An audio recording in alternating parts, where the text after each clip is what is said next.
কিন্তু পুরো ফ্ল্যাট তন্ন তন্ন করে খুঁজেও রুমাকে পেল না। বাসার অবস্থা যাচ্ছে তাই।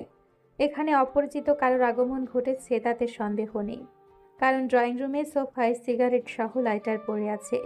সেন্টার টেবিলের ওপরে পুরুষদের প্যান্টের বেল্ট রাখা, বেল্টের মাঝ বরাবর স্টার। এমন বেল্ট রুদ্র অথবা কাফি কেউ ব্যবহার করে না, এসব সচরাচর বখাটেরা ব্যবহার করে। কোমরের অনেকটা নিচে প্যান্ট পরে স্টার আকৃতির ডিজাইনের জায়গায় টি শার্টটা কিঞ্চিত গুজে রাখে। এর দ্বারা প্রমাণিত এখানে এক পুরুষ এসেছিল। রুদ্র তার হিসাব মেলাতে মেলাতে স্পর্শীকে কোলে তুলে নিয়েছে। ওর দেখা দেখি কাফি দাদিমাকে কোলে নিয়ে সোজা হাঁটা ধরেছে। রুদ্র স্পর্শীকে বুকের সঙ্গে চেপে ধরে দরজায় নতুন লক সেট করলো। তারপর তারা দুজনে নিচে নেমে গাড়িতে উঠতেই দারোয়ান দ্রুতই এগিয়ে এলো, বিশেষ করে তাদের কোলের দিকে খেয়াল করে।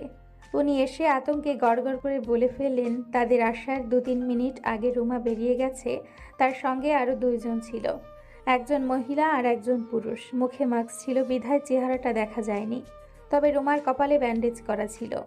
এ কথা শুনে কাফির মুখটা রক্তশূন্য হয়ে গেল। অজানা ভয়ে কলিজাখানা মোচড় দিয়ে উঠল। থরথর করে কাঁপছে তার পুরো শরীর, নিঃশ্বাস নিতেও ভুলে গেছে যেন। তাকে দাঁড়িয়ে থাকতে দেখে রুদ্র ধমকে দ্রুত গাড়িতে উঠতে বলে। ধমক খেয়ে সে দুশ্চিন্তা মাথায় নিয়ে ড্রাইভ করে পুরো পথ পাড়ি দিয়ে হসপিটালে পৌঁছালো। রুদ্রকে দেখে নার্সরা সেবা প্রদানে তৎপর হয়ে গেল এবং রুদ্রের আগমনের কথা আশিককে জানিয়ে সুচিকিৎসার ব্যবস্থা। রুদ্র কিংবা কাফি কাউকেই আগ বাড়িয়ে কিছু বলতে হলো না। তারপর ওটিতে দাদিমা আর স্পর্শীকে একসঙ্গে ঢুকিয়ে চিকিৎসা শুরু করা হলো। রুদ্র পকেট থেকে ফোন বের করে এক দৃষ্টিতে তাকিয়ে থাকে ফোনের স্ক্রিনের দিকে। পরপর অনেকগুলো নোটিফিকেশন এসছে তার ফোনে। এই নোটিফিকেশনগুলো আসা মানে কেউ তার রুমে প্রবেশ করে জরুরি ডকুমেন্ট খোঁজার চেষ্টা চালিয়েছে। যদি স্পর্শী ভুলেও সেসব স্থানে হাত দিত, তাও নোটিফিকেশন আসতো না, কারণ স্পর্শী টাচ সেভ করা আছে। তার মানে এখানে অপরিচিত কারোর হাত লেগেছে। কে সে? কার এত স্পৃহা? এসব ভেবে রুদ্র দৃষ্টি তুলে কাফির দিকে তাকালো। বেচারার মুখ শুকিয়ে এইটুকুনি হয়ে গেছে। রুদ্র কিছু বলছে না দেখে কাফি এবার নিজেই বলল, তদন্ত করে এই ঘটনার পিছনে আমার নামটা উঠে আসলে নিজে নিজেকে শ্যুট করব আমি। আপনাকে কষ্ট করতে হবে না স্যার। এই কথা বলে সে মাথা নত করে কিছু কথা ভাবল। তারপর কি এতক্ষণ থম মেরে কম্পিত কণ্ঠে পুনরায় বলল, যদি রুমাও এসবের সঙ্গে জড়িত থাকে তাও নিজের হাতে শাস্তি দিব। প্রিয় মানুষটিকে আপনার হাতে মরতে দেখলে আমার খুব কষ্ট হবে স্যার। এর চেয়ে আমি না হয়। কাফির কথা শুনে রুদ্র কোনো জবাব দিল না। তার বিশ্বস্ত 18 জন ছেলেকে চারদিকে ছড়িয়ে দিল। তার বাসার রাস্তায় থাকা সিসিটিভি ফুটেজটা কালেক্ট করে সেই গাড়ির নাম্বার সংগ্রহ করতে বলল।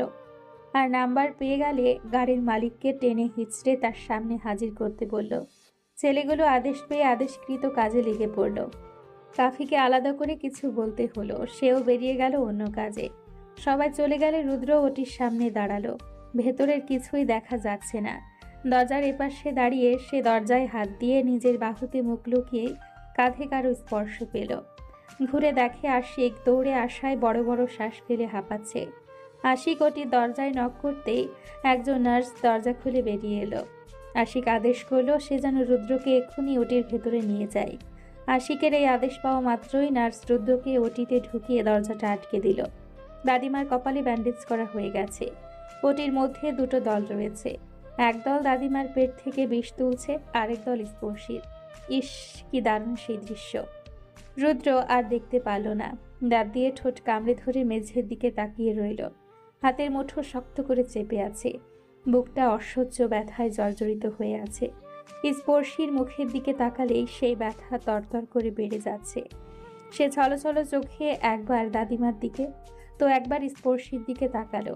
তারপর বিড়বিড় করে, 24 ঘন্টার মধ্যে যদি অপরাধীকে উপযুক্ত শাস্তি দিতে না পারি তবে আমি রুদ্র রাজনীতি ছেড়ে দিব, ওয়াদা করলাম।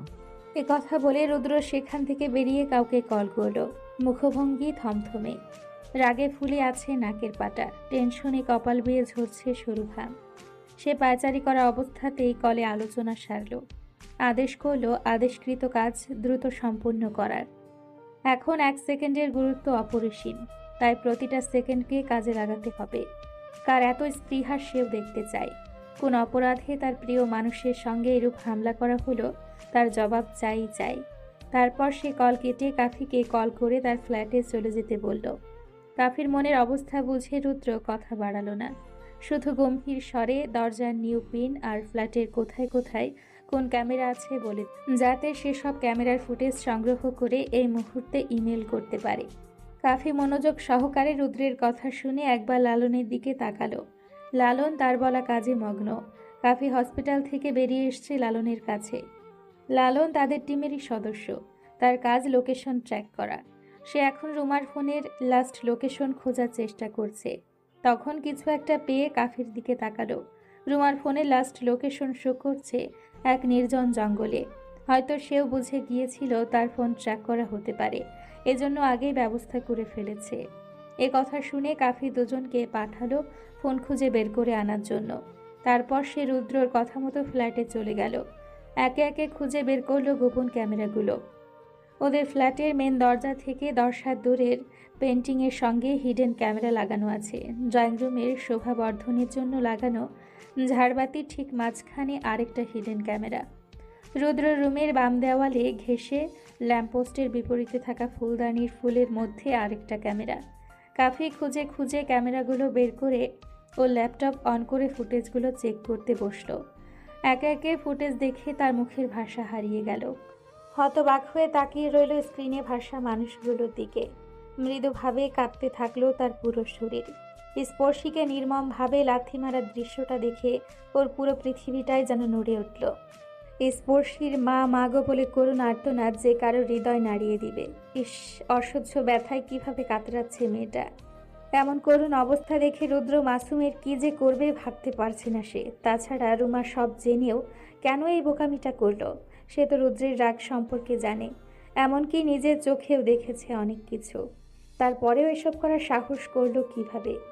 ওর কি বুক কাঁপেনি? রুদ্রের কথা না হয়ে বাদ, ওর কথা ভাবেনি? বিয়ের পর একটা মেয়ের কাছে তার স্বামী নাকি সব, এ কথা তো রুমা নিজের মুখে বলেছিল। অথচ সে অপরাধ করে স্বামীকে অপরাধীর তকমা লাগিয়ে পালিয়ে গেল। ভালোবাসা, আস্থা, বিশ্বাস এক নিমিষে সব মিথ্যে করে দিল। অথচ তার ভালোবাসায় কোনো খাত ছিল না, ছলনা ছিল না। এতিম জেনে কখনো হেলা করেনি, বরং অসীম ভালোবাসায় মুড়িয়ে রেখেছিল রুমাকে। কখনো উঁচু স্বরে কথাও বলেনি, আর না তার কোনো আবদার অপূর্ণ রেখেছে। তবুও বেলা শেষে এমন নিষ্ঠুর প্রাপ্তি। এমন ছলনা না করলেও পারত। সে আর ভাবতে পারল না। 2 হাতে মুখ ঢেকে ডুকরে কেঁদে উঠল। রুমার ছলনা মানতে পারছে না সে। মনে হচ্ছে কষ্টে বুক পাঁজর ভেঙে আসছে। পরিস্থিতি এমন ঘোলাটে, সে চাইলেও রুমাকে বাঁচাতে পারবে না। এতে রুদ্রের সঙ্গে বেইমানি করা হবে। বেঁচে থাকতে রুদ্রের সঙ্গে বেইমানি করার কথা ভাবতেও পারে না সে। এর যে মৃত্যুবরণ অনেক সহজ। এসব ভেবে অনেক কষ্টে নিজেকে নিজেই সামলে কাঁপা কাঁপা হাতে ফুটেজ পাঠিয়ে দিল রুদ্রের ইমেইলে। রুদ্র সঙ্গে সঙ্গে সেটা সিন করে আশিকের দিকে তাকালো চোখ। তারপর রুদ্র বেরিয়ে গেল নিজের উদ্দেশ্য হাসিলের লক্ষ্যে। রুদ্র যাওয়ার আধা ঘন্টা পর কাফিও হসপিটালে উপস্থিত হলো। আশিক আর কাফি স্পর্শীদের নিরাপত্তার জন্য হসপিটালেই থেকে গেল। ঘড়ির কাঁটা নিজ গতিতে ঘুরে যাচ্ছে, সেই সঙ্গে অতিবাহিত হচ্ছে সময়ের চাকা। 4 ঘন্টা পেরিয়ে গেছে, রুদ্র ফিরেনি। আর না কারো ফোন রিসিভ করেছে। নিভু নিভু সন্ধে ঘনিয়ে রাত নেমে এসছে। কর্মব্যস্ত মানুষ ফিরে যাচ্ছে আপন নিরে। হসপিটালে বেড়েছে রোগীর সংখ্যা। যার যার পেশেন্ট নিয়ে ব্যস্ত আপনজনরা। অনেকক্ষণ আগে স্পর্শীদের পাশাপাশি কেবিনে রাখা হয়েছে। ওরা এখন বিপদমুক্ত। জ্ঞান ফিরেছে কিছুক্ষণ হলো। তবে জ্ঞান ফেরার পর থেকে স্পর্শী টু শব্দও করেনি। শুধু নিশ্চুপ হয়ে তাকিয়ে আছে। কেউ কিছু বললে নির্বাক হয়ে শুনছে। কিছুক্ষণ আগে আশিক এসে স্পর্শীর সঙ্গে কথা বলেছে। দুষ্টু মিষ্টি কথায় হাসানোর চেষ্টাও করেছে। কিন্তু স্পর্শী নিজের ভাবনায় মগ্ন। এত মগ্ন হয়ে কি ভাবছে কে জানে। পরিশেষে আশিক ব্যর্থ হয়ে বেরিয়ে গেছে। তখনই হন্তদন্ত হয়ে কেবিনে প্রবেশ করে মরিয়ম বেগম। কলিজার টুকরো মেয়ের অবস্থা দেখে ডুকরে কেঁদে ওঠেন। মেয়েটা ব্যথা পাবে বলে আলতো করে জড়িয়ে ধরেন বুকে। ওনাকে কাঁদতে দেখে স্পর্শী কথাও বলল না, বিচলিতও হলো না। পূর্বের মতো অপলক সিলিংয়ের দিকে দৃষ্টি নিবদ্ধ রাখল। মেয়ের নীরবতা সহ্য করতে পারছেন না মরিয়ম বেগম। ওর গায়ে মাথায় হাত বুলিয়ে ডুকরে কেঁদে যাচ্ছে। সেফ থাকার জন্য স্পর্শীকে এত দূরে পাঠিয়েছিলেন তিনি। অথচ আজ দুপুরের দিকে রুদ্রের বাবা মাকে হন্তদন্ত হয়ে বের হতে দেখে ওনার সন্দেহ হচ্ছিল, যদিও প্রথমে জানাতে চাননি তারাও। পরে মন ডাকছিল বিধায় চেপে ধরায় ওনারা বলতে বাধ্য হন। মেয়ের ভালোর জন্য এতদিন বুকে পাথর চেপেছিলেন। দিন নেই রাত নেই মেয়ের অনুপস্থিতিতে নীরবে কেঁদেছেন। একা একা তড়পাচ্ছিলেন। মেয়েটা অভিমান করে কথা বলতো না, রাগ করে ফোনে রিসিভ করতো না, তবুও হাল ছাড়েননি। প্রতিনিয়ত রুদ্রের থেকে খোঁজ খবর নিয়েছে। রুদ্র ওনার মন রক্ষার্থে গুটি কয়েক মিথ্যে বলতো, সব বুঝেও হাসি মুখে মেনে নিতেন। কিঞ্চিত আশা ছিল সব ঠিক হয়ে যাবে। আজ যা হলো তারপর সেই আশাটুকু নিভে গেল। যত যাই হোক, এভাবে চলতে দেওয়া যাবে না। এবার কঠিন সিদ্ধান্ত নিতেই দুবার মেয়েটা ভাগ্যে জোরে বেঁচে গেল। বারবার ভাগ্য প্রসন্ন থাকবে তা তো নয়। রুদ্রের সঙ্গে এবার সরাসরি কথা বলতে হবে। মাকে কাঁদতে দেখে স্পর্শী চাইলে ওটু শব্দ করতে পারছে না। মনে হচ্ছে গলা থেকে পেট অবধি কুপিয়ে ফালা করে দিয়েছে। অসহ্য ব্যথায় জর্জরিত পুরো শরীর। মাথা ব্যথায় চোখ জোড়া আপনা আপনিই বুঝে আসছে।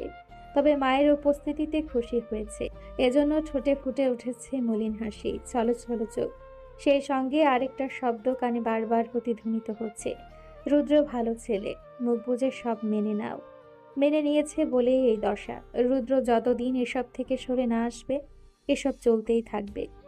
আর মায়ের বলা আদেশ অনুযায়ী তাকেও সব মেনে নিতে হবে। রুদ্রের বাবা মা আসার পর কাফিও বেরিয়ে গেছে। রুদ্র কোথায় আছে, কি করছে জানা দরকার। বেশ কয়েকবার কল করার পর রুদ্র কল কেটে একটা ঠিকানা মেসেজ করে দিল। কাফি লোকেশন জেনে অবিলম্বে ছুট দিল সেখানে। লোকেশন হচ্ছে রুদ্রের বড় মামার বাসা। এখান থেকে আধা ঘন্টার পথ। কাফি সেখানে পৌঁছে দেখে রুদ্র বসে আছে তার বড় মামার সামনে। ল্যাপটপে চলছে স্পর্শীকে মারার ফুটেজ। কাফি ভয়ে ভয়ে একবার রুদ্রের দিকে তাকালো। তবে রুদ্রকে আজকে খুব শান্ত দেখাচ্ছে। এত শান্ত থাকার কারণ বুঝতে পারছে না সে।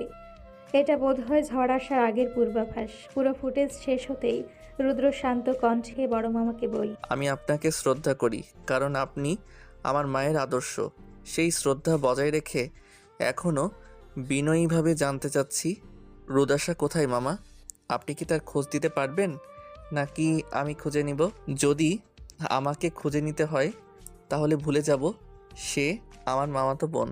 সে তোমাকে ভালোবাসে তা তো তুমি জানোই বাবা। ছোট থেকে তোমার জন্য কত পাগলামি করে। শুধু তোমার মায়ের কথা রাখতে জোর করে বিয়েও দিলাম যাতে তোমাকে ভুলে যায়। কিন্তু মেয়েটা সংসার করলো না। তাকে মেরে ধরে জোর করেও শ্বশুর বাড়ি পাঠাতে পারিনি। এমনকি মন্ত্রীর পুত্রবধূ এমিলির তোমাকে পছন্দ করে জেনেও এমিলিকেও অপদস্থ করার কম চেষ্টা করেনি। সে তোমার ভাগ কাউকে দিতে চায় না, তাই এসব পাগলামি করে। এটা আমার প্রশ্নের উত্তর নয়। কে কাকে ভালোবাসে এর হিসাব পরে করব। এখন যা জানতে চাচ্ছি আপনি শুধু এইটুকু বলুন। হে, এবারের মতো মাফ করা যায় না বাবা। সে মানসিকভাবে অসুস্থ, তার চিকিৎসাও চলছে। এসব তোমার অজানা নয়। তাছাড়া সকালে বেরিয়ে এসে এখনো বাসাতে ফিরেনি। কোন অপরাধটা মাফ করার কথা বলছেন? ছোট মামা ওকে থাপ্পড় মেরেছিল বিধায় লোক লাগিয়ে ছোট মামার এই অবস্থা করার অপরাধটা, নাকি স্পর্শীর উপরে হামলা করার ব্যাপারটা? তাও কিন্তু একবার নয়, পরপর দুইবার। ওকে এই দুটো না হয় বাদ। স্পাই হিসেবে রুমা নামের সেই মেয়েটা যাকে টাকার বিনিময়ে আমার সহকারীর পেছনে লাগিয়েছিল, বিশ্বাস অর্জন করে কাফির বউ বানিয়ে শেষে নিজের উদ্দেশ্য হাসিল করতে চেয়েছিল, রুমা তার কথাই এসব করেছে। কিন্তু আজ আপনার মেয়ে ব্যবহৃত টিস্যুর ন্যায় কাজ শেষে মেয়েটাকে ছুঁড়ে ফেলেছে। মেয়েটার নিথর দেহ পাওয়া গেছে জঙ্গলের রাস্তার পাশে। ফোন ট্র্যাক করে ফোন উদ্ধার করতে গিয়ে লাশ উদ্ধার করা হয়েছে। এখনও বলবেন তাকে মাফ করতে? হ্যাঁ, বলতেও পারেন, কারণ যা দেখছি আপনার বিবেক লোপ পেয়েছে। আপনি আজকাল সত্য মিথ্যা পরখ করার ক্ষমতা হারিয়েছেন। রুদ্র, উস, আস্তে মামা, এখনই এত হাইপার হলে চলবে? ছোট মামার এই অবস্থা কে করেছে তার সব প্রমাণ আমার কাছে আছে। দিব নাকি এসপির কাছে পাঠিয়ে? আমি যখন জেনেছি এইসবের পেছনে রুদাসা আছে, তখন আমার কিছু করার ছিল না। আমার কথাটা বোঝার চেষ্টা করো। এদিকে সম্মান, অন্যদিকে একমাত্র মেয়ের ভবিষ্যৎ। সেসব কেচ্ছা শুনে আমার লাভ নেই। এখন বলুন রুদাসা কোথায়? এটাই কিন্তু লাস্টবার জিজ্ঞাসা করছি। বড় মামা চিন্তিত মুখে রুদ্রের মুখের দিকে তাকিয়ে আছেন। কি বলবে বুঝতেও পারছেন না তিনি। তখন কাফির ফোন বেজে উঠল। ফোন পিক করছে না দেখে রুদ্র ঘাড় ঘুরিয়ে কাফির দিকে তাকালো। ছেলেটা দেওয়ালে হেলান দিয়ে ঠোঁট কামড়ে নিচের দিকে তাকিয়ে আছে। হৃদয় পোড়া অশ্রু অঝরে ঝরে যাচ্ছে। রুদ্র দীর্ঘশ্বাস ফেলে উঠে কিছু বলার আগেই রুদ্রের ফোনের রিংটন বেজে উঠল। সে কল রিসিভ করতেই অপর পাশ থেকে একজন বলে উঠল, স্যার, রোদা স্যারে পাওয়া গেছে, এয়ারপোর্টে এসে বসে রয়েছে। আর একটু হলে হাত ফসকে বিদেশ চলে যাইতো। এর এখন কি করবো স্যার? গুড জব রামু, তোমার কাজে আমি খুশি হয়েছি। বলো কি চাও? রুদ্রের কথায় রামু লাজুক হেসে লজ্জিত স্বরে জানালো তার বইয়ের একটা টাচ ফোনের খুব শখ। রুদ্র যদি কমা দামের একটা টাচ ফোন কিনে দিত অনেক খুশি হতো। রুদ্রর সঙ্গে সঙ্গে রামুর অ্যাকাউন্টে 30,000 টাকা পাঠিয়ে কিনে নিতে বলল। আর সে এসপিকে মেসেজ করে রুদাসার আদর যত্ন করার সুব্যবস্থা করতে বলল। তার মামাতো বোন বলে যেন ছাড় দেওয়া না হয়। তার প্রতিটা অপকর্মের প্রমাণ একটু পর পাঠিয়ে দিবে। তারপর সে কাফির কাজ জড়িয়ে ধরে বেরিয়ে এলো। বড় মামা এত করে ডাকলেও সাড়া দিল না। রুমার ব্যবস্থা হলো, রুদাসার আপাতত ব্যবস্থা হলো। এবার সোহাগ চাঁদ মাসুমের পালা। রুদ্র ফোনের সময় দেখে দীর্ঘশ্বাস ছাড়ল। আশিক প্রতিনিয়ত তাকে স্পর্শীর খবর জানাচ্ছে। দাদিমাও এখন ঠিক আছে। ছেলের বউদের সঙ্গে গল্প করছেন। তবে মরিয়ম বেগম থম মেরে আছে। বাইরের ঝামেলা শেষ করে নতুন ঝামেলার মুখোমুখি হতে হবে বুঝতে বাকি নেই তার। সকালে হসপিটাল থেকে বেরিয়ে রুমাকে খুঁজতে বের হয়েছিল। কারণ যে গাড়িতে করে বের হয়েছিল তারা সেটা ভাড়া করা ছিল। সেখান থেকে কে কখন ভাড়া করেছিল তা খুঁজে বের করেছিল। এর জন্য জানতে পারে রুমার ফোনটা খুঁজতে গিয়ে পাওয়া গেছে রুমার নিথর দেহ। এ কথা তখন কাফিকে জানাতে নিষেধ করা হয়। রুমার লাশ তাদের গোপন আস্তানায় পাঠাতে বলে সে রুদাসাকে খুঁজতে থাকে। নাওয়া খাওয়া বাদ দিয়ে অনেক জায়গায় খুঁজে না পেয়ে বুঝেছিল এখানে বড় মামার হাত আছে। তারপর প্ল্যান করে বড় মামার বাসায় গিয়েছিল। বড় মামার ফোনে কল আসে। উনি জোড়া চোখে রুদ্রের দিকে তাকিয়ে বললেন, সমস্যা নেই, চলে যাও, বাকিটা আমি সামলে নিব। এ কথা শুনে সে শিওর হয়ে যায়। ততক্ষণে লালন পেয়ে যায় রুদাসার খবর। ব্যাস, প্ল্যানও সাকসেস হয়ে যায়। মনে মনে এসব ভেবে রুদ্র গাড়ির কাছে এগিয়ে যায়। কিন্তু গাড়িতে না উঠে আচমকা কাফিকে জড়িয়ে ধরে। ছেলেটা গুমড়ে যাচ্ছে একা একা, কাঁদতে পারছিল না। কিন্তু রুদ্রের জড়িয়ে ধরাতে কাফি আর নিজেকে সামলাতে পারল না। স্থান কাল ভুলে হাউমাউ করে কেঁদে ফেলল। ওর কান্না দেখে রুদ্রের চোখও ছলছল করে উঠল। রুমাকে বোনের নজরে দেখত সে, খুব স্নেহ করত। স্পর্শীর জন্য কিছু কিনলে রুমার জন্য কিছু না কিছু কিনত।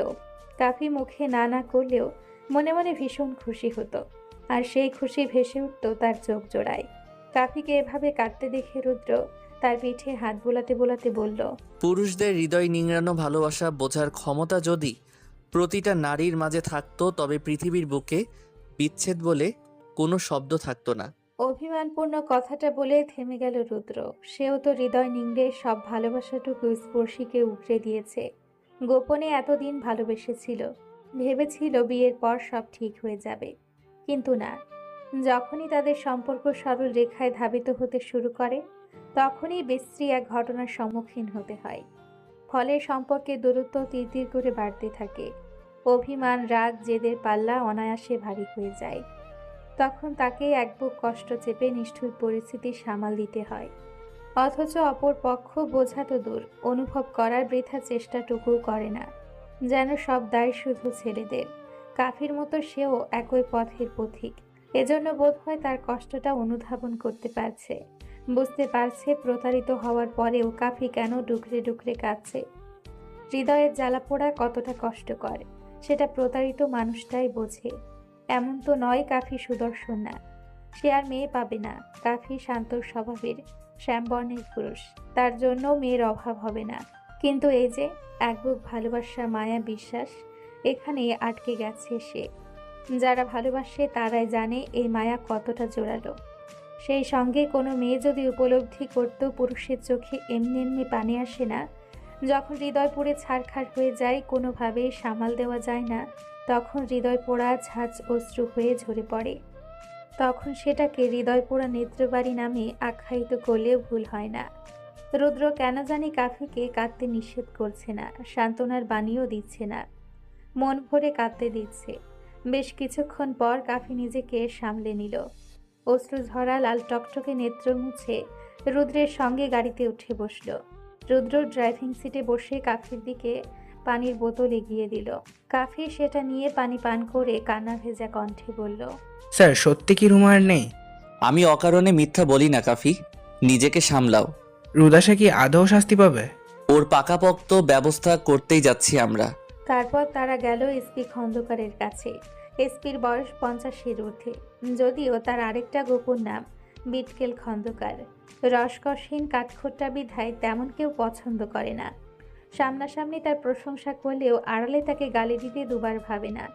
তবে দায়িত্ব পালনে অটল উনি। যে কেসের দায়িত্ব নেন সেটার শেষ দেখেই ছাড়েন। তবে হ্যাঁ, উনি ঘুষ খান না। তবে চা মিষ্টি খাওয়ার জন্য লাখ দুয়েক টাকা চোখের পলকেই হাতিয়ে নেন। তার মতে ঘুষ আলাদা জিনিস, আর চা মিষ্টির জন্য টাকা নেওয়া আলাদা জিনিস। রুদ্রকে দেখে উনি উঠে হ্যান্ডশেক করে মুখ ভর্তি হেসে কুশল বিনিময় করল। রুদ্র অহেতুক কথা রীতি টেনে রপ্ত করা প্রমাণ পেশ করল। তারপর বেশ ঝাল মশলা মিশিয়ে দারুণভাবে রুষাদার বিরুদ্ধে একটা কেস সাজালো। একে তো মেয়ে, তার উপরে মামাতো বোন। যতই হোক, এর চেয়ে ভালো সাজা তাকে দেওয়া সম্ভব নয়, কারণ রুদাসার বাবার রাজনৈতিক পাওয়ার আছে। কিন্তু এখন যেভাবে সে কেসটা সাজালো, মুক্তি পেতে কাল ঘাম ছুটে যাবে। এখন বাবা মেয়ে তার বাপদাদার পাওয়ার খাটিয়ে মুক্তির চেষ্টা করতে থাক। রুদ্র কেস সাজিয়ে এসপির অ্যাকাউন্টে মোটা অঙ্কের টাকা ট্রান্সফার করে ফিজেল হাসল।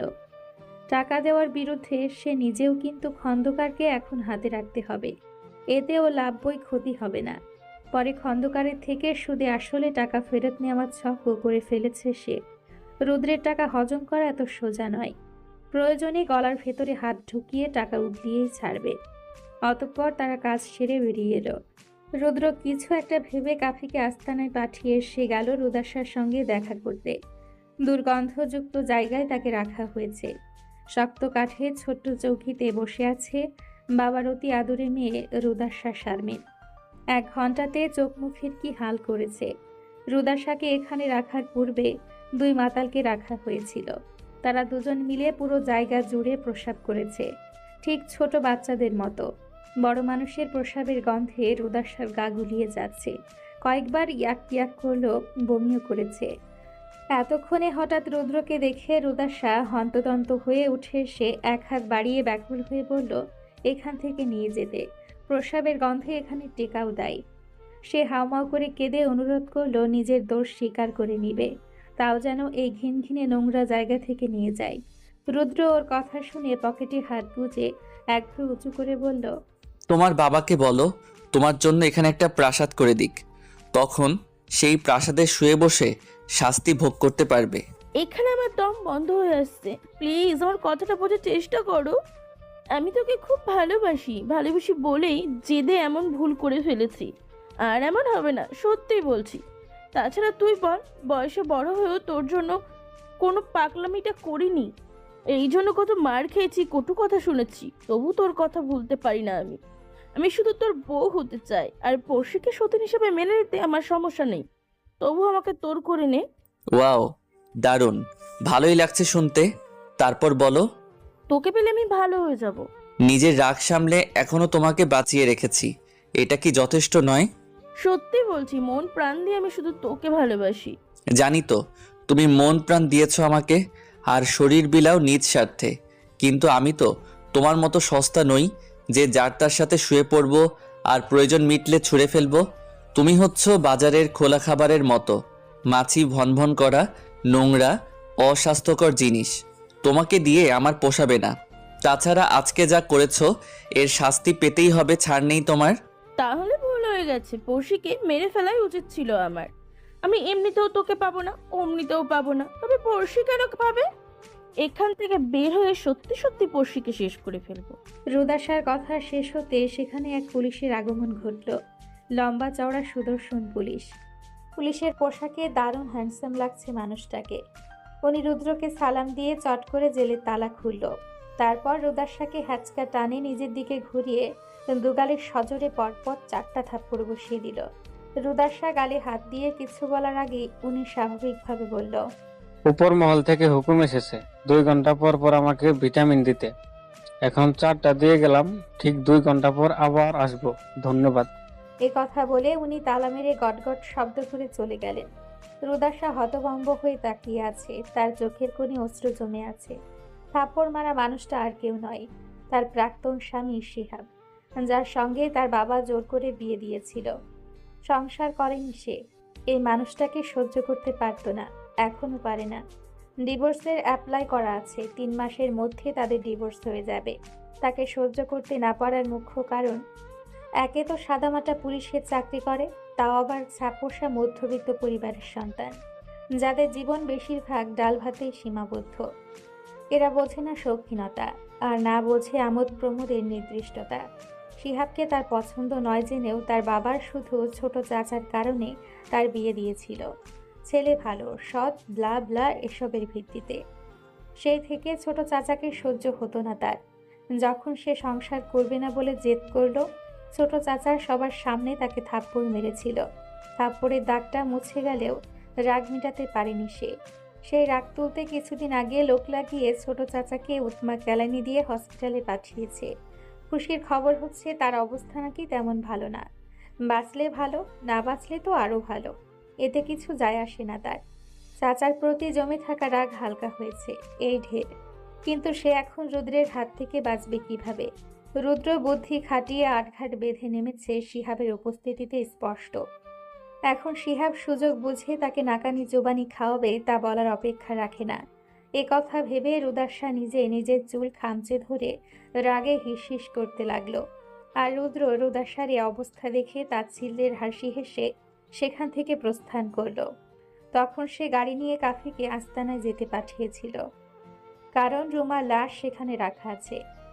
লাশ দেখে ছেলেটা কি করছে কে জানে, যদিও সেখানে কয়েকজন ছেলেপুলে আছে, তারা ঠিক কাফিকে সামলে নিতে পারবে।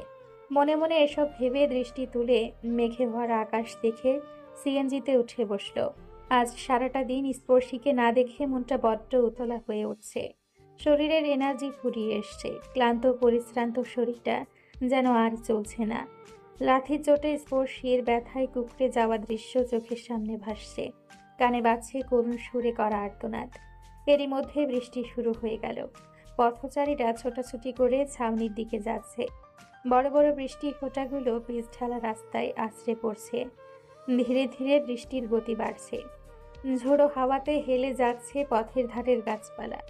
প্রায় 1.5 ঘন্টা পর সিএনজি এসে থামল হসপিটালের সামনে। তখনও বৃষ্টি ঝরছিল। সে ভাড়া মিটিয়ে আধ ভেজা হয়ে হসপিটালে প্রবেশ করল। দোতলার সিঁড়ি বেয়ে তরতর করে উঠে স্পর্শীর কেবিনে ঢুকতেই মুখোমুখি হলো মরিয়ম বেগমের। মরিয়ম বেগমের দৃষ্টি দেখে সে মাথা নত করে নিল।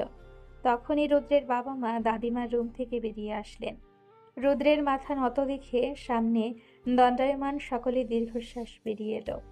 ছোট থেকেই এটা ওর বদ অভ্যেস। কোনো অপরাধ করলে অথবা তার কারণে কেউ কষ্ট পায়, তাহলে সে ভয়ে পালিয়েও যায় না, লুকিয়েও থাকে না, বরং দোষ স্বীকার করে মাথা নত করে দাঁড়িয়ে থাকে। তার এই মাথা নত করা মানেই সে অনুতপ্ত, এতে কেউ আর কিছুই বলতে পারে না। আজও সে মাথা নত করে দাঁড়িয়ে আছে, চোখে মুখে ক্লান্তির ছাপ। মরিয়ম বেগম একটা কথা বললেন না, কেবিন থেকে বেরিয়ে গেলেন। তখন রুদ্রের বাবা বললেন, চিন্তার কিছু নেই, দুজনেই এখন বিপদমুক্ত। সারাদিন কিছু খেয়েছ? রুদ্র জবাব দিল না, খাওয়ার কথা ভুলেই গেছে সে। তাকে নিশ্চুপ দেখে বুঝে গেলেন যা বোঝার। তারপর বড়রা একে একে কেবিন থেকে বেরিয়ে গেলেন। স্পর্শী তখনও ঘুমোচ্ছে।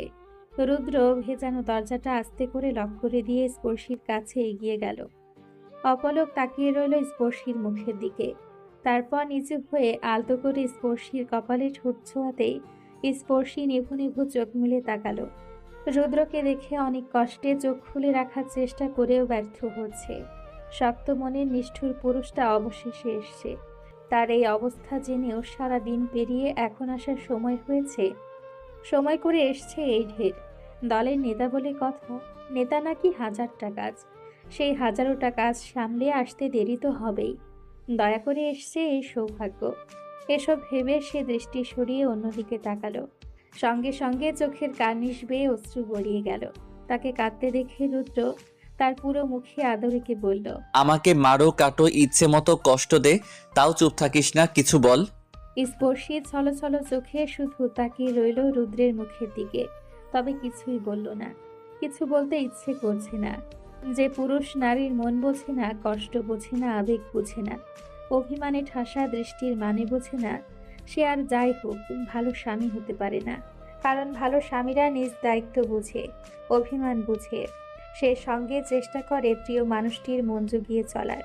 এক্ষেত্রে রুদ্র অনেক পিছিয়ে, অনেক। মনে মনে মন গড়া কথা ভেবে স্পর্শী ধীরে ধীরে চোখ জোড়া বুজে নিল। কথা বাড়াতে ইচ্ছে করছে না, শরীরও আর সায় দিচ্ছে না। তবে রুদ্রের অনুপস্থিতিতে চিন্তা হচ্ছিল, কারণ এই অবধি রুদ্রকে যতটুকু চিনেছে তার বর্তমান অবস্থা জেনেও বসে থাকার মানুষ সে নয়। তাহলে সারাদিন পেরিয়ে যাচ্ছিল, তার দেখা নেই কেন? সে ঠিক আছে তো? বেহায়া মনে এসব ঘুরপাক খাচ্ছিল সর্বক্ষণ, কিন্তু মুখ ফুটে কাউকে জিজ্ঞাসা করতে পারেনি।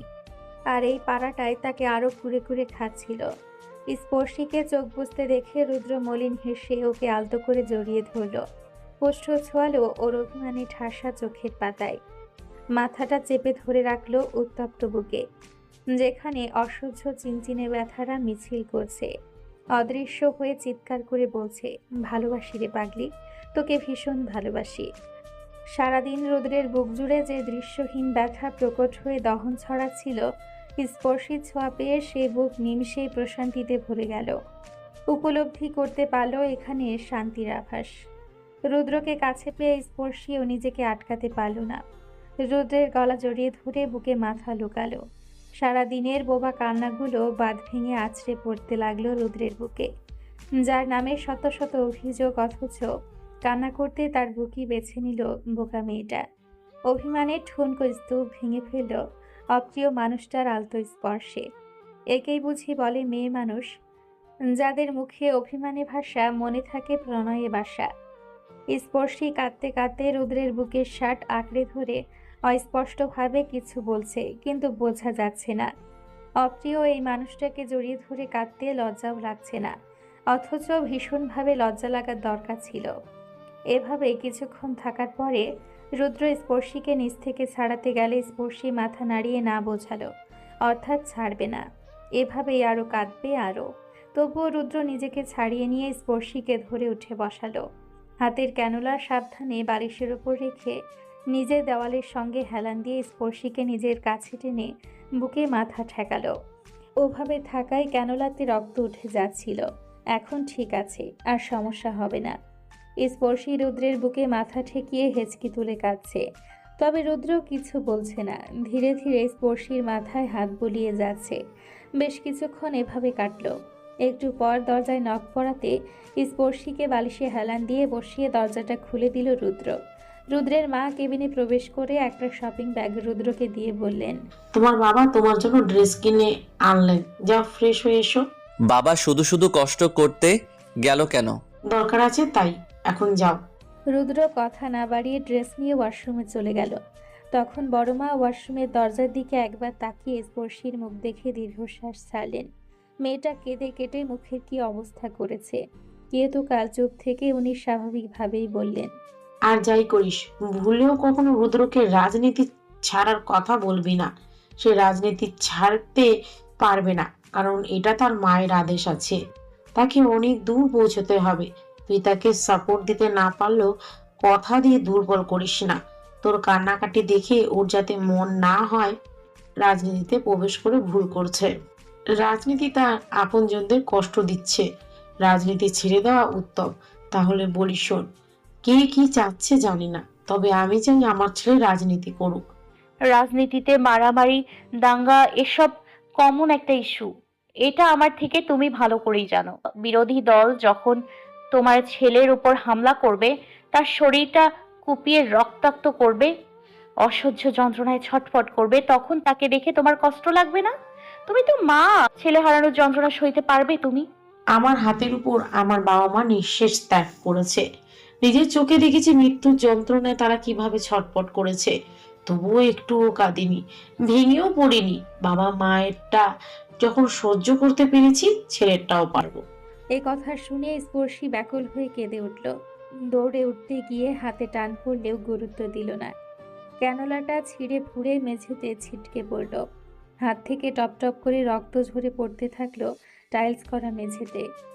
স্পর্শী সোজা বড় মায়ের পা জড়িয়ে ধরে হাউমাউ করে কেঁদে উঠল। তার জল থই থই অশ্রুতে ভিজে যাচ্ছে মেদুর গাল। সে কাঁদতে কাঁদতে বলল, তুমি ছেলের শোক সইতে পারলেও আমি স্বামীর মৃত্যুর শোক সহ্য করতে পারবো না। এতটা নিষ্ঠুর হয়েও না বড় মা। রুদ্রকে প্লিজ বলো এসব ছেড়ে দিতে। রাজনীতির রেশানলে আমরা ধ্বংস হয়ে যাব। একটু একটু করে হারিয়ে ফেলবো কাঙ্ক্ষিত মানুষগুলোকে। তোমার পায়ে পড়ি বড় মা, ওকে বলো এসব ছেড়ে দিতে। স্পর্শীকে এভাবে কাঁদতে দেখে বড় মা ওকে দাঁড় করালেন। তীক্ষ্ণ চোখে স্পর্শীকে পরখ করে সন্দিহান স্বরে বললেন, ভালোবেসে ফেলেছিস আমার ছেলেটাকে? না, ভালো না বাসলেও আমি চাই সে সুস্থ থাকুক, ভালো থাকুক। কিন্তু দিনকে দিন যেভাবে রাজনীতির সঙ্গে জড়িয়ে যাচ্ছে, মনে হয় না খুব বেশি দিন ভালো লাগবে। টাকা পয়সা ক্ষমতা বাড়ি গাড়ি কি হবে যদি আপন মানুষগুলোই ভালো না থাকে? তোমরা জোর করে বিয়ে দিয়েছো আমাদের, সব মেনে নিয়েছি, কিন্তু এখন জোর করে বিধবা তকমা লাগিও না আমার শরীরে। আমি এই কষ্ট সইতে পারবো না। বোকা মেয়ে, কাঁদিস না, মন দিয়ে শোন। কাচের জিনিস আর রাজনীতি প্রায় একই জিনিস। কাচের গ্লাস হাত থেকে পড়ার পর জোড়া লাগালে যেমন জোড়ালো দাগ থেকে যায়, রাজনীতিতেও তাই। এই পথে একবার জড়িয়ে গেলে সহজে মুক্তি মেলে না।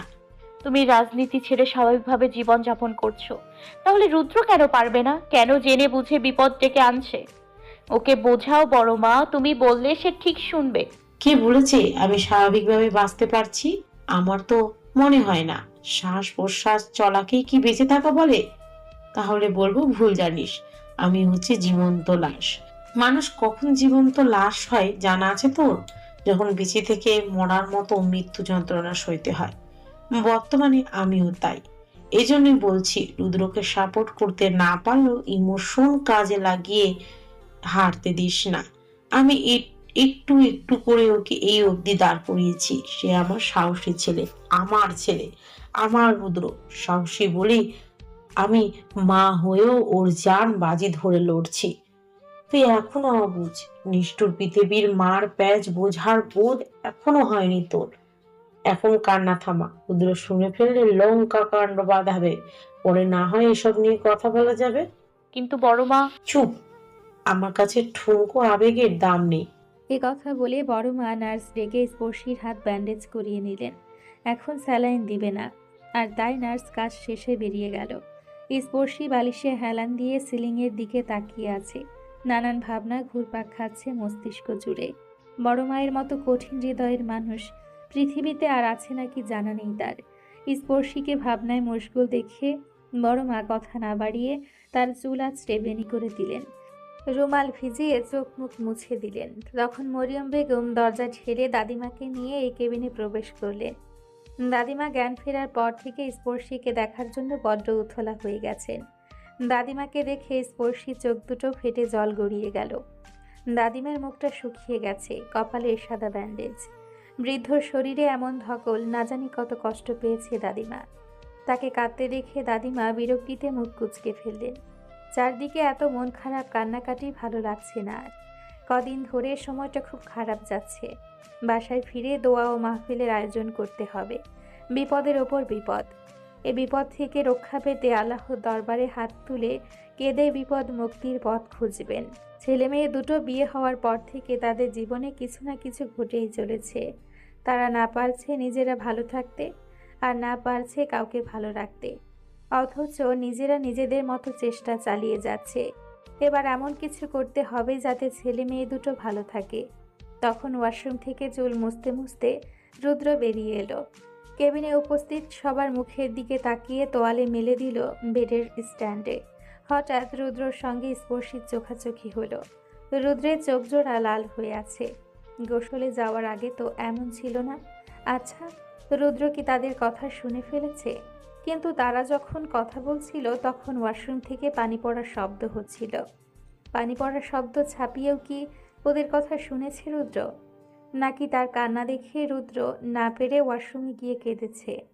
তার জন্য নাকি কাঁদবে, তাও রুদ্ররাজ? ধুর, কী সব অহেতুক ভাবনা।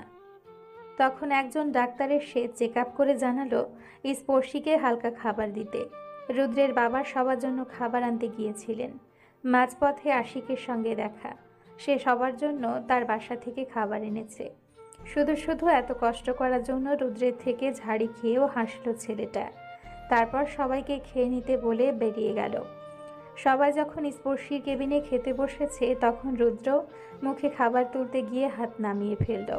কাফির কান্নারত মুখটা ভেসে উঠল তার চোখের সামনে। কাফিকে ছোট ভাইয়ের মতো নিজের সঙ্গে সঙ্গে রাখে। রাগের বশে অকারণে হুমকি ধামকি দিলে একটু পরে এসে ঠিকই বলে, স্যার কিছু লাগবে? কোথাও বের হবেন? গাড়ি বের করব?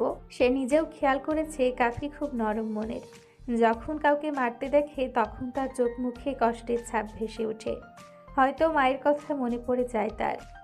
12 বছর বয়সী কাফি নিজের চোখে দেখেছে তার মাতাল বাবা তার মাকে মারতে মারতে মেরেই ফেলেছে। মার দেখে ভয় পালিয়েও এসেছিল বাসা থেকে। ঠাঁই পেয়েছিল বস্তির টোকাইয়ের সঙ্গে। তারপর সেখানে বড় হয়ে কোনো এক ঘটনাচক্রে তার সঙ্গে দেখা। ধীরে ধীরে ওর বিশ্বাস অর্জন করে বর্তমানে তার সহকারী। পৃথিবীতে সবার জীবনে একটা অতীত থাকে। অতীতকে তালাবদ্ধ করে বেঁচে থাকার নামই জীবন। কাফির কথা মনে পড়তে রুদ্র খাবার রেখে দিল। ছেলেটা রুমার লাশ দেখে কি করছে কে জানে। বড্ড মায়া হচ্ছে ছেলেটার জন্য।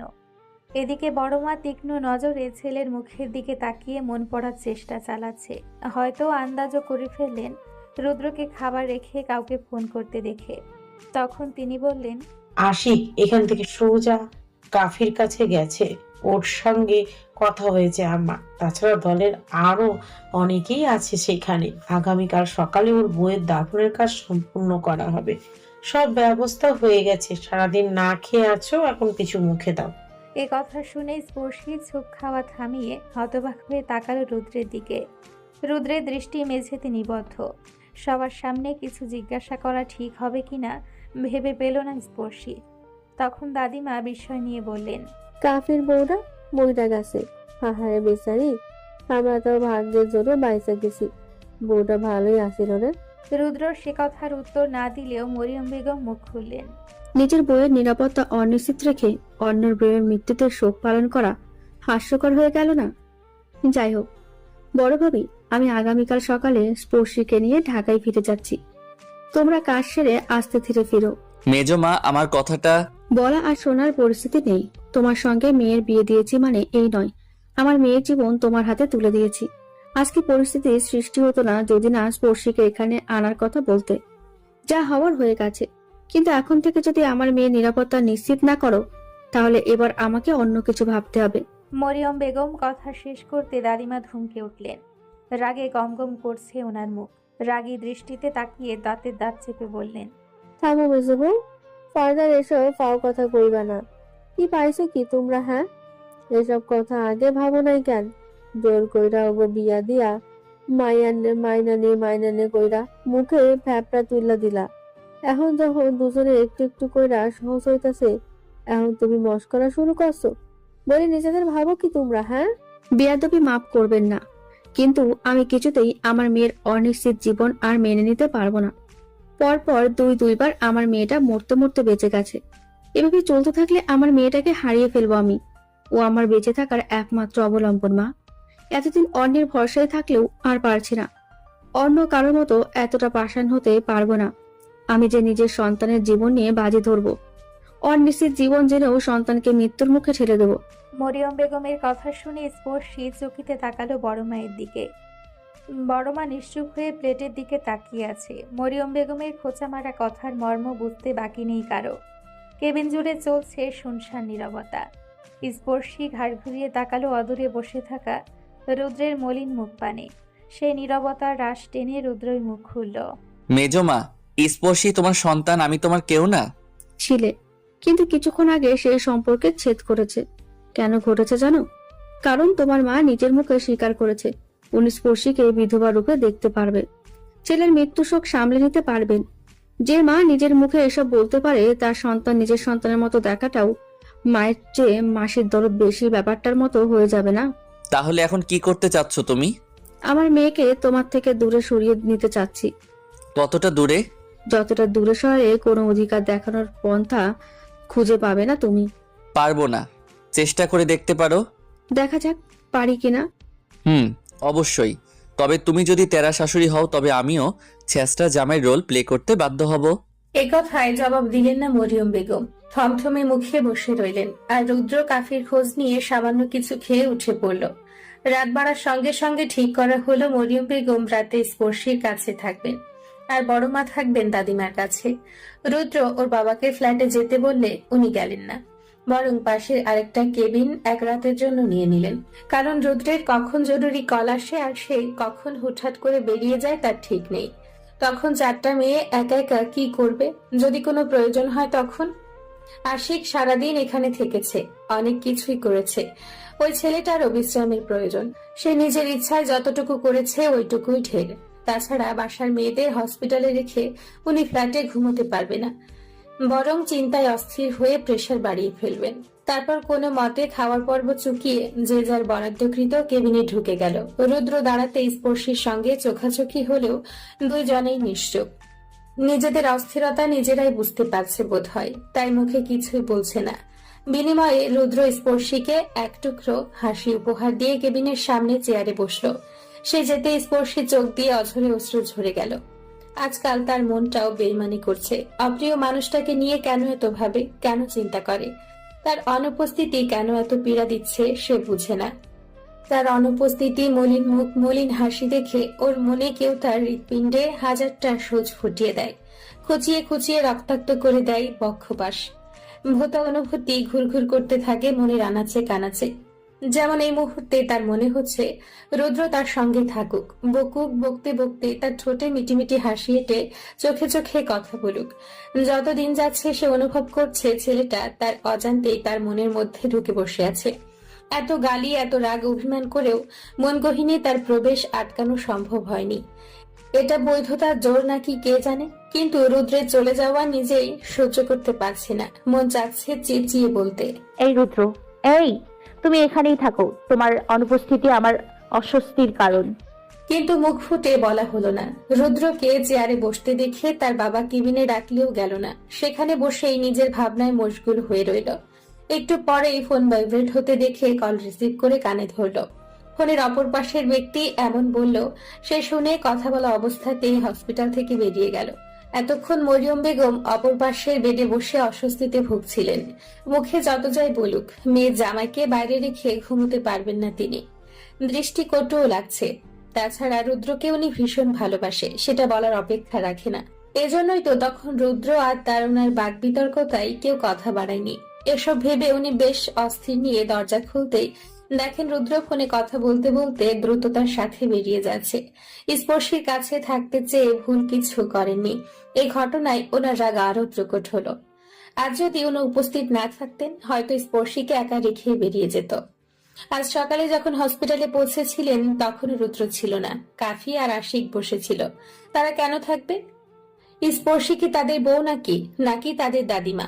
তারা থাকতে পারলে রুদ্র কেন থাকতে পারল না? কিসের কাজ, কিসের রাজনীতি? যে কাজের বাহানায় আপদ বিপদে পাশে পাওয়া যায় না, সেই কাজ করার কি দরকার?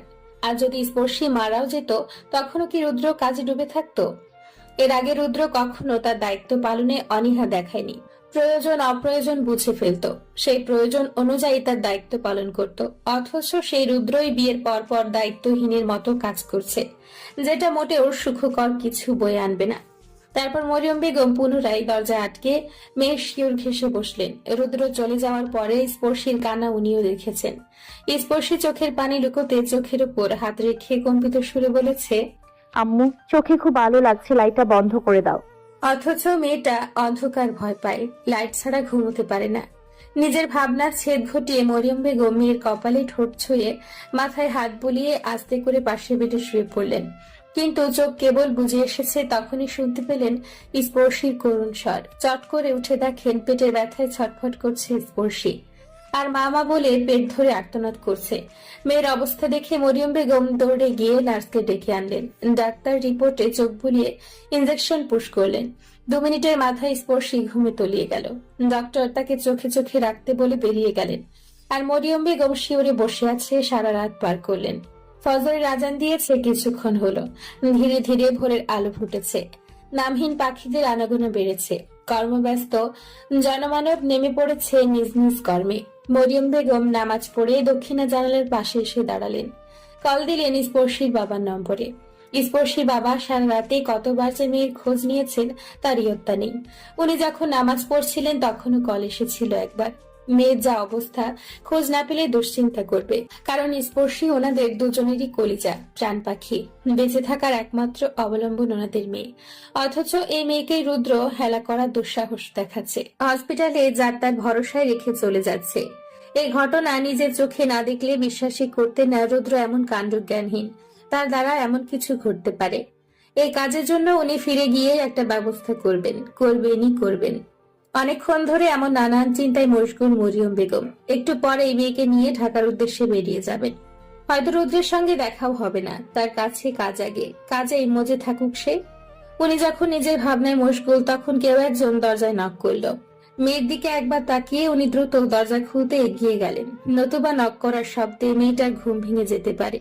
উনি দরজা খুলে দেখেন একজন মাঝবয়সী মহিলা ঝাড়ু হাতে দাঁড়িয়ে আছে। মূলত কেবিন ঝাড়ু দিতে এসছে। ঘড়িতে তখন 7:02।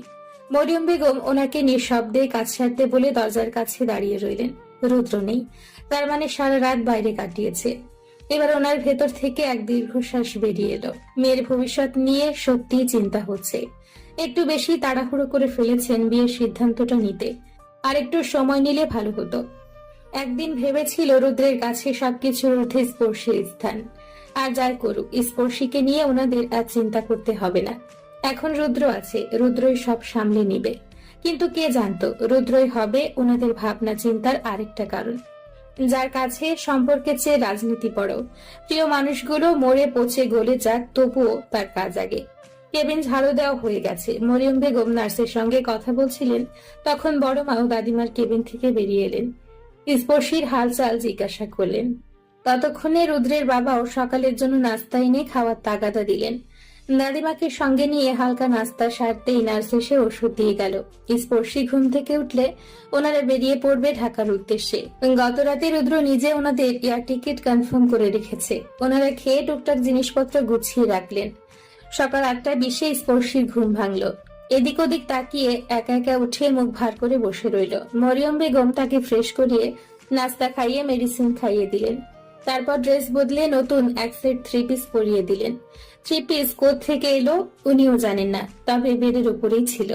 হয়তো স্পর্শীর বড়মা রেখে গেছে। এই মুহূর্তে অবান্তর চিন্তা ভাবনা না করে উনি যত্ন করে মেয়ের চুল আঁচড়ে বেঁধে দিলেন। এরপর মেয়েকে নিয়ে কেবিন থেকে বের হলেন। ততক্ষণে রুদ্রের বাবা হসপিটালের বিল পরিশোধ করে চলে এসছে। স্পর্শী ঘুরে ঘুরে বড়দের মুখে মুখে তাকাচ্ছে। কেউ বলছে না কেন রুদ্র কোথায়। সে কি আসবে না? যাওয়ার আগেও দেখতে পাবে না অপ্রিয় মানুষের মুখখানা? চলো চলো চোখে এসে মাকে আঁকড়ে ধরে লিফটের দিকে পা বাড়ালো। বহু কষ্টে তার কান্না আটকে রেখে নিচে নামতেই দেখে রুদ্র গাড়িতে হেলান দিয়ে দাঁড়িয়ে আছে। চোখে ব্ল্যাক সানগ্লাস, পরনে গত রাতের শার্ট প্যান্ট। সে এক মনে ফোনের দিকে তাকিয়ে আছে। হঠাৎ মুখ তুলে তাকালো ওদের দিকে। সানগ্লাস থাকায় বোঝা গেল না ঠিক কার মুখ পানে তাকিয়ে আছে সে। তারা ধীরে ধীরে পা ফেলে গাড়ির দিকে এগিয়ে গেল। রুদ্র গাড়ির দরজা খুলে দিতেই সকলে এসে একে একে উঠে বসলো। দাদিমা আপন মনে একা একা বুকে চলেছে। গাড়ি চলছে এয়ারপোর্টের দিকে। স্পর্শী তার মায়ের কাঁধে মাথা রেখে অপলক লুকিং গ্লাসের দিকে তাকিয়ে আছে। সারা রাতে তৃষ্ণা মিটাচ্ছে এভাবে তাকিয়ে থেকে। তারপর যথা সময়ে এয়ারপোর্টে পৌঁছে গাড়ি থেকে নামতেই সজোরে গাড়ির দরজায় বাড়ি খেল স্পর্শী। ব্যথার চোটে চোখে পানি এসে গেছে। মরিয়ম বেগম মেয়ে ছটফটানি দেখে রেগে কিছু বলতে রুদ্র বলল, তোমরা এগো, আমি ওকে নিয়ে আসছি। মরিয়ম বেগম কিছু বলার আগেই বড় মা ওনাকে নিয়ে হাঁটা শুরু করলেন। বড় বাবাও গেলেন ওনাদের পিছু পিছু। রুদ্র গাড়ি লক করে স্পর্শীর দিকে কয়েক পা তাকিয়ে মন কেমন করার স্বরে বলল, পেট ব্যথা কমেছে? কবে ফিরবে তুমি? আর ফিরবো বলে মনে হয় না। কেন? কারণ ফেরার ইচ্ছে নেই। ইচ্ছে না থাকলেও তুমি ফিরবে, ফিরতেই হবে। কি করতে ফিরবো? তোদের মা মেয়ের রাগ ভাঙাতে? আর কাজ নেই আমার? আগে তুই ছিলি আমার বিপক্ষে, এখন তোর মা যুক্ত হয়েছে। এতদিন তুই ঘ্যানর ঘ্যানর করে অন্তরাত্মা কয়লা করে দিয়েছিস। এখন তোর মা বসে বসে সেই কয়লাতে বাতাস দিচ্ছে, যাতে ভস করে আগুন জ্বলে ওঠে, আমাকে ভ্যানিশ করতে পারে। রাগ, ক্ষোভ, মান, অভিমান শুধু তোদেরই আছে, আমার নেই। আমি মানুষ না? কষ্ট হয় না আমার? আসলে নকলের কৈফিয়ত চাইনি তোর থেকে। বাসায় গিয়ে নিজের খেয়াল রেখো, তাহলেই হবে। আর যদি পারো মাকে বুঝিও ওনার জামাতা দায়িত্বজ্ঞানহীন নয়। দায়িত্ব এড়াতে না চাইলেও পরিস্থিতি সবসময় হাতে থাকে না। সব পরিস্থিতিতে নিজেকে জাহির করাও যায় না। আর গতরাতে যতক্ষণ না কেবিনের দরজা বন্ধ হচ্ছিল ততক্ষণ সিঁড়ির দোরগোড়াতেই দাঁড়িয়েছিল ওনার জামাতা। ইচ্ছে করে আড়ালে ছিল, কারণ ওনার জামাতা জানতো উনি কি বলতে পারেন। তোর পেট ব্যথার খবর পেয়ে ছুটে এসেছিল। তারপর রাত 3টা থেকে ভোর 5টা অবধি কেবিনের সামনে বসেছিল তোর মায়ের জামাতা। একটু চোখের আড়াল করেনি তোদের। দায়িত্ব ভুলে কাজে ডুবে থাকেনি। চিন্তায় অস্থির নির্ঘুম থেকেছি সারা রাত। সবসময় মন মতো যুক্তি না বানিয়ে অপর পক্ষকেও কিছু বলার সুযোগ করে দিতে হয়। সত্যিই ফিরবে না তুমি? তাহলে আমিও থেকে যাই। তুই কেন থাকবি? আমার অপ্রিয় কিছু থেকে যাচ্ছে তাই। এই কথা শুনে রুদ্র নির্লিপ্ত ভাবে তার দিকে তাকিয়ে রইল। ওর তাকানো দেখে স্পর্শীর গলার সঙ্গে থুতনি লাগিয়ে মাথা নিচু করে দাঁড়িয়ে রইল। ইস, দেখিয়ালে মনের কথা মুখ ফুসকে বলে ফেলেছে। বলে যখন ফেলেছে কথা ফেরানোর মানেই হয় না। তাই অধীর আগ্রহে রুদ্রের জবাবের অপেক্ষায় রইল সে। কিন্তু সেকেন্ডের কাটা মিনিটের ঘরে পৌঁছলেও রুদ্রের থেকে জবাব না পেয়ে ছলছল করে উঠল তার নেত্রজোড়া। অজস্র অভিমানে ভরে উঠল অবুঝ মন। জবাব পাবে না ভেবে যখন পা বাড়াতে যাবে তখন রুদ্র বলে উঠল, স্পর্শী, পরশু রাতে ফিরবো। এ কথা শুনে স্পর্শী ঠোঁটে হাসি ফুটলেও সে পেছনে ফিরে তাকালো না। ধীরে ধীরে এগিয়ে গেল এয়ারপোর্টের ভেতরে। রুদ্র দ্রুত এগিয়ে এসে পাশাপাশি হাঁটতে থাকলো দুজন। তবে কারো মুখে কথা নেই, শুধু মনে আছে এক টুকরো স্বস্তি আর একখণ্ড বেনামি সূক্ষ্ম অনুভূতি। তারপর স্পর্শীদের বিদায় করে রুদ্র গেল বড় মামাদের নিজস্ব কবরস্থানে। এখানে ওর মায়ের নিকট আত্মীয়দের দাফন করা হয়। যদিও বড় মামা প্রথমে রুমাকে এখানে দাফন দেওয়ার অনুমতি দিয়েছিলেন না, রাগে ফেটে পড়ে রুদ্রকে যাচ্ছে তাই বলেছেন। বিনিময়ে রুদ্র তার ফোনটা বের করে কাউকে কল করে বলেছে, চা নাস্তার খরচ বাড়িয়ে দিব, ভিকটিমের যত্নার্থে বাড়িয়ে দিন। এমন অবস্থা করবেন যাতে মা শব্দ উচ্চারণ করার শক্তি না থাকে। বড় মামার বুঝতে বাকি নেই ভিকটিম ওনার আদরের মেয়েটা। গতকাল মেয়েকে দেখে হাউমাউ করে কেঁদে উঠেছেন, চোখ মুখ ফুলে আছে, গালে থাপ্পড়ের দাগ, নোংরা জায়গা। কেউ নাকি একটু পানিও দেয়নি। পুরো খবরে জেনেছে রুদাসাকে রিমান্ডে নেওয়ার আদেশ এসেছে। আর এই খবর শুনে খোঁজ নিয়ে দেখে রুদাসা পূর্বের স্থানে নেই, তাকে কোথাও পাঠানো হয়েছে। এত সন্ধান করেও রুদাসার হদিস মিলছে না। রুদ্রের কাছে এত অনুরোধ করেও ছেলেটা মুখ খুলছে না। মেয়ের অবস্থার কথা ভেবে পরে বাধ্য হয়েই উনি অনুমতি দিলেন। তারপর রুমা জানাজা এবং দাফন কার্য সম্পন্ন করা হলো। দলে দলে মানুষেরাও চলে গেল। কাফি দুই হাঁটু মুড়ে কবরের দিকে এক দৃষ্টিতে তাকিয়ে আছে। ভাবছে তার রুমার সুখপূর্ণ খুনসুটির কথা ছিল ওরা কেউ কাউকে ছেড়ে যাবে না, অথচ রুমার করা পাপ রুমাকে ধ্বংস করে দিল। কাফির কেন জানি খুবই জানতে ইচ্ছে করছে, রুমা কি তাকে সত্যি সত্যি ভালোবেসেছিল নাকি সেটাও তার নিখুঁত অভিনয় ছিল। কাফিকে এভাবে বসে থাকতে দেখে রুদ্র উঠালো না, কিছু বললেও না। এই পরিস্থিতিতে কারো কোনো বাণীতেই তার হৃদয় শান্ত হবে না, অন্তর জ্বলন কমবে না। যাকে নিয়ে হৃদয় শান্ত হবে, অন্তরের জ্বালাপোড়া কমবে, তাকে ফিরিয়ে আনা সম্ভব নয়। এর চেয়ে এসে কিছুক্ষণ এভাবেই থাকুক, নিজেকে বুঝ দিতে সময় নিক, তারপর সামলে উঠুক। অদরে দাঁড়িয়ে কাফির দিকে তাকিয়ে যখন রুদ্র এসব ভাবছিল তখন রামও সেখানে উপস্থিত হলো। কাফির দিকে মায়া মায়া দৃষ্টিতে তাকিয়ে নিচু স্বরে বলল, ভাবির জানাজা শেষ হওয়ার সাথে সাথেই মাসুমরে করা ডোজের ইনজেকশন মাইরা দিছি। গাড়িতে কাত হয়ে পড়ে আছে। হ্যাঁ, এখন কি করবো স্যার? তুমি ওরে নিয়ে সোজা ওখানে চলে যাও, ঢাকায় ফিরে ওর ব্যবস্থা করা হবে। তয় শালার এইখানে আনলেন কেন স্যার? হে তো পাক্কা নেশাখোর। শালা এত মারার পরেও কয় আমার একটু হেরোইন দে ভাই। তোর পায়ে ধরি, মরার আগে একটু হেরোইন দে। হ্যাঁ, নেশার পেরা উঠছে। মার তার গায়ে লাগে না, তার হিরোইন লাগবে। মার গায়ে লাগে কি না আমার মুখোমুখি হলেই বুঝবে সে। এখন তুমিও বেরিয়ে পড়ো আর পৌঁছে জানিও। স্যার, অবৈ দিলে আরেকখান কথা কইবার চাই। বলো। আপনার বড় মামা আপনার নানা নানিকে মাইরা ফেলাইছে। ম্যাডাম রে কইতাছেন না কেন? সেই তো সত্য জানবার লাগাই পাগল হইয়া উঠছে। মারে অন্ধকারে রাইখা কতদিন সত্য লুকাইবেন স্যার? এটা কি ঠিক হইতাছে? আর ম্যাডাম যেভাবে অপরাধীকে গরু খুঁজা খুঁজে বেড়াইতেছে, সত্য কতদিন বা আড়াল করান যাইব? জায়গা নিরাপদ নয় রামু। যে স্যার, বুঝেছি। তারপর রামও প্রস্থান করলো। কাফি ততক্ষণে উঠে সে রুদ্রের পাশে দাঁড়িয়েছে।